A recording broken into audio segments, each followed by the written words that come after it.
এ বিষয়ে আরো জানাতে হিলি থেকে সরাসরি যোগ দিচ্ছেন সহকর্মী আব্দুল আজিজ।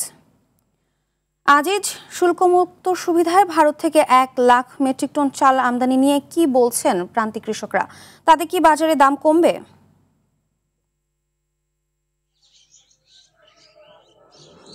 জি ফারহিনা, আপনি যেমনটি বলছিলেন, যেহেতু ভারত থেকে এই ভরা মৌসুমে চাল আমদানি করা হচ্ছে, যার জন্য ইতিমধ্যে কিন্তু আমরা দেখেছি যে বাজারগুলোতে কিন্তু অনেকটা দাম কমে গেছে। আমরা কিছুক্ষণ আগে খোঁজ নিয়ে দেখেছি যে এখানে যে ধান, যারা আমন ধান বিক্রি করছে এবং ক্রয় করছে যারা, সেসব আড়তে আমি খোঁজ নিয়ে দেখেছি প্রকারভেদে ধান 1100 থেকে 1200 টাকা মন পর্যন্ত কিন্তু বিক্রি হচ্ছে। অর্থাৎ এইসব ধান কিন্তু গত বছর দেখেছিলাম যে 1400-1500 টাকা মন পর্যন্ত বিক্রি হয়েছিল, যার জন্য কিন্তু কৃষকদের কপালে কিন্তু একটি চিন্তার ভাঁজ পড়েছে। অর্থাৎ এই যে 1 বিঘা জমি চাষাবাদ করতে তাদের প্রায় 11 থেকে 12,000 টাকা কিন্তু খরচ পড়ে যাচ্ছে, সেই সব খরচ কিন্তু তারা তুলতে পারবে না। অর্থাৎ সমান সমান হবে এমনটি কিন্তু তারা বলছে, যার জন্য এই ভরা মৌসুমে ভারত থেকে যেসব চাল আমদানি অনুমতি দিয়েছে, সব চাল আমদানি যেন আর না করা হয় এমনটি কিন্তু তারা অনুরোধ জানিয়েছে। অর্থাৎ আপনাকে জানিয়ে রাখি, ভারত থেকে কিন্তু চলতি বছরের 12 আগস্ট থেকে এখন পর্যন্ত প্রায় 2,04,000 মেট্রিক টন চাল কিন্তু আমদানি হয়েছে। এসব চাল কিন্তু বাজারে উঠতে শুরু করেছে, যার জন্য কিন্তু অনেকটাই দাম কিন্তু কমে গেছে। অর্থাৎ সাধারণ মানুষদের, অর্থাৎ গরিব নিম্ন শ্রেণীর মানুষের কিছুটা সুবিধা হলে কিন্তু কৃষকরা কিন্তু অনেকটাই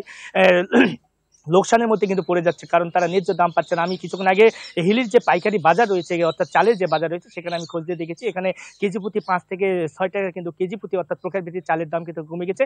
স্বর্ণা জাতের চাল যেটি রয়েছে সেটি এখন 48 থেকে 50 টাকা, 28 জাতের চাল 55 টাকা কেজি দরে বিক্রি হচ্ছে।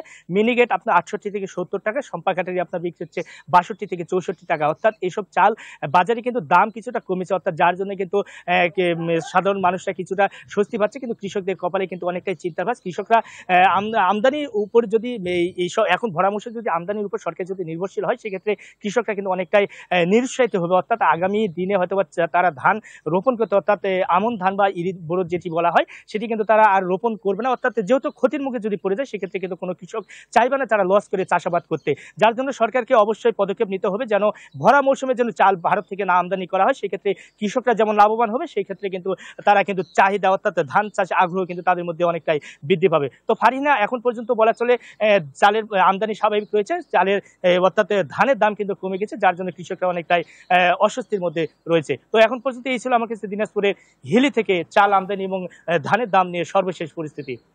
ধন্যবাদ আজিজ।